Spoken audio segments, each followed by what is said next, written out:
I was born in Venice, technically at the hospital, but I grew up in Murano Island. That's famous for the glass factories.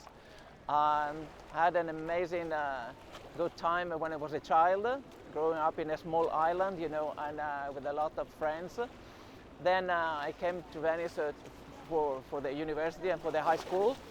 And step by step, I developed my interest in traveling, meeting people. You know, I was very curious. So my dream was to travel, to see the world. So I started saving money as soon as possible to be able to travel with a backpack, you know, and get into all the hostels, you know. And that's the way I learned about the world. Then I combined my passion for the arts, music and art history, with the travels and the idea of meeting people. And my main occupation now to pay the bills is being a tour leader, a tour guide, you know, for people coming here. For many years I did the travel around Europe, taking Italian people over there, you know, all over. And I combine, you know, all these passions together. And beside this, clearly my main passion is music. So everything I do is basically, you know, to go into music. I started being in love with music when I was a child. My family is not a musical family. No one is a famous composer or musician for many generations, so I don't know, it just came out of the blue. There was a friend of mine and a cousin of mine, they took piano lessons, and I was just there, you know, I tried to repeat with my fingers what I heard before, so people understood that maybe I had a little interest for music. And then, as it happens when you're a teenager, you know, on TV there were famous TV series like Fame, or a couple of famous musicals. I remember Jesus Christ Superstar, you know, or I went to church in the mid-70s, you know, I was a child, and there used to be the beat generation, the so-called beat generation, like funky and beat music, you know. So all the religious music was played that way. So I was fascinated by the older guys playing with the electric guitar, the drums, this kind of thing. So I was always like interested in rhythm and the choral music. When I think of Venice, I don't think of a town. I think that Venice cannot be described as a town. To me, Venice is a sort of concept, an idea, because literally it was invented out of the blue from nothing, just mud and water. So for sure, when I think of Venice, I think of water, and I think of the sound of water. Even right now there are motorboats and so, but in my imagination it's just rowing boats. And I love the sound of the oars, you know, touching the water. That's a sort of rhythm.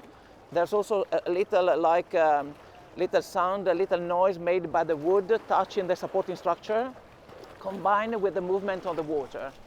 And also I think of rhythm. So music is to me sound, but sound is also rhythm and harmony. So I see the rhythm of the tides and the waves. So there's always constantly a typical rhythm of the day, you know. And then talking about harmony, it's the combination of all the colors and all the sounds together. In a way also, because in music we have also the rests, you know, they are as important as the sounds. To me, the rest is simply psychologically when I walk in the narrow streets with no people, no noise, I perceive just the sound of my steps, or in distance, someone else's steps, you know, someone else's steps. And also, especially in winter, when we have the foggy days, I call it the non-sound of Venice. Everything is isolated, it's like a cover with cotton, you know. And I love that atmosphere. It's like a piece for my ears, and it's when I start creating ideas. First of all, when I go outside, since I was a child, you know, to me it was not normal to see the mountains or even to see the cars. So still nowadays, you know, it's quite strange if I spend a long time out of Venice, to think that people normally live all their lives with that noise or that, I don't know, the traffic jam, all the mountains and so. And when I'm out for like a week and I feel homesick, if I think of Venice, I think of the colors before the sounds, and then like this spectacular afternoon, this kind of light, that to me recalls like the paintings in the 1700s, Canaletto. That's my memory. And if I have to think of a sound, surely the water, but I would say Vivaldi music. Baroque music, generally speaking, but especially Vivaldi music. To me, this afternoon, this light and Canaletto paintings have to be combined with Vivaldi. And Vivaldi can be so melancholic, you know, in the adagios, but so alive, so vibrant in the presto, and so I love that kind of atmosphere. Before describing the relationship between my choir and the town and Venice, I would say that I would like to underline the relationship inside the choir. So I like the idea that in many years, about 25 years, we created together a special blend, both for the sound, but especially for friendship and you know, the attitude to go together, to get to the target together. And I like the idea that my choir somehow is thinking out of the box. So we are not surely like the typical Venetian sound choir. We are not a classical choir, because since I was younger, I was interested in the different cultures, different ideas. In a way, this is Venetian, because Venice was, you know, like the crossing of many different cultures and different ideas and different flavors. So in a way, we are very Venetian. So, and really we think out of the box. So all the arrangements are made just for this choir. So I tried always to find solutions to have, to do the best of what I have at disposal. And I think that's a very Venetian attitude. If you think of Venice, we came here, you know, from the mainland, you know, in the Middle Age, and we started thinking of a normal town. We created a career. We created the fame, the glory of Venice through the trades, through the explorations, you know, through many things, many struggles and many challenges. Think of building on water and mud. I think that music, in a way, that's the same. When you write something and you have people in front of you, you have to struggle with a new idea that was not possibly perceived before, and you have to teach your choir this new idea as soon as possible. That's more or less, you know, I feel Venetian, because you have to invent always something on the spot. I'm not a singer.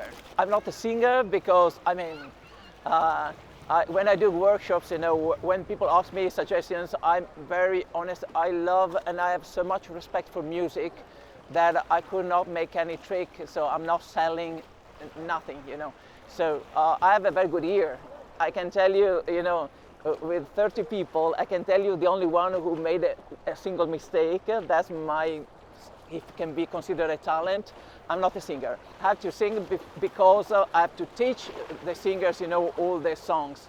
And I developed also the skill in singing very high voices, like a contraltist, like, you know, sopranist and so. But honestly, I'm not a good singer. Okay, the relationship between Venice and the vocal music, it's interesting, and I think the vocal music in Venice developed also because of the buildings, because of the architecture. First of all, it's a very smooth music. It's almost waving, as well as the building and the windows are waving, the Venetian architecture. That's the Moorish influence. And then there are solid bases, because Venice was not based on solid ground, so they needed to create a condition of a solid music. In a way, solid music came also through money, because if you are a good sponsor, good musicians come. In Venice, there were very good composers coming, you know, to please the Duke of Venice or the Republic. And I think it's interesting how the vocal music was developed, especially in the churches. If I think of St. Mark, the Basilica, there's a very strange shape. Acoustically, it's a very challenging space, so they had to create some special solutions.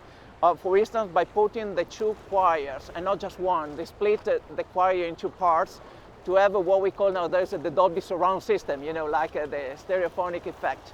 and they had the two organs, the two instrumental ensembles. So the music was blending, into the architecture, and I think it's an interesting way to compose music.